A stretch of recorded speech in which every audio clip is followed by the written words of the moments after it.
Hey everybody, so today we're going to go over parallel structure and how you can implement it into your own writing. So parallel structure is also sometimes referred to as parallelism.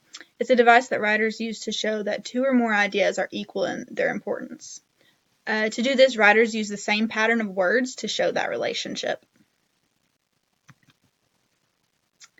Some benefits to using parallel structure in your writing are it creates fluency in your writing and makes it easier to read. It does this by creating a pattern that the readers can easily follow along with. Parallel structure also provides rhythm and balance to your writing. A few ways parallel structure can be implemented into your writing is through a series of words.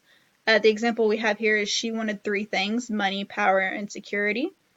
A series of infinitives. The example is there was no opportunity to do my taxes, to request an extension, or to explain my situation. And all the infinitives there are highlighted in green. A series of prepositional phrases. He found cleaning supplies in the closet, under the sink, but not in the garage. And then also a series of clauses. The company doesn't care who you are, how you got there, or why you have come.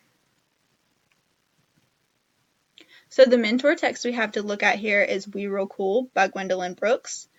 It goes, the pool players, 7 at the Golden Shovel. We real cool, we left school. We lurk late, we strike straight. We sing sin, we thin gin. We jazz June, we die soon. So this poem by Gwendolyn Brooks is a great example of parallel structure in writing. In this poem, the parallel structure helps to give the poem rhythm. Each parallel sentence follows a basic pattern, starting with a pronoun and ending with nouns or adverbs, except for the first line, which ends in an adjective.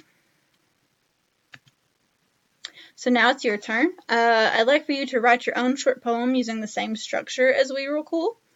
Start the sentence with a pronoun and end either with a noun, adverb, or adjective. And remember to bring these to class tomorrow so we can all share. Thanks. Bye.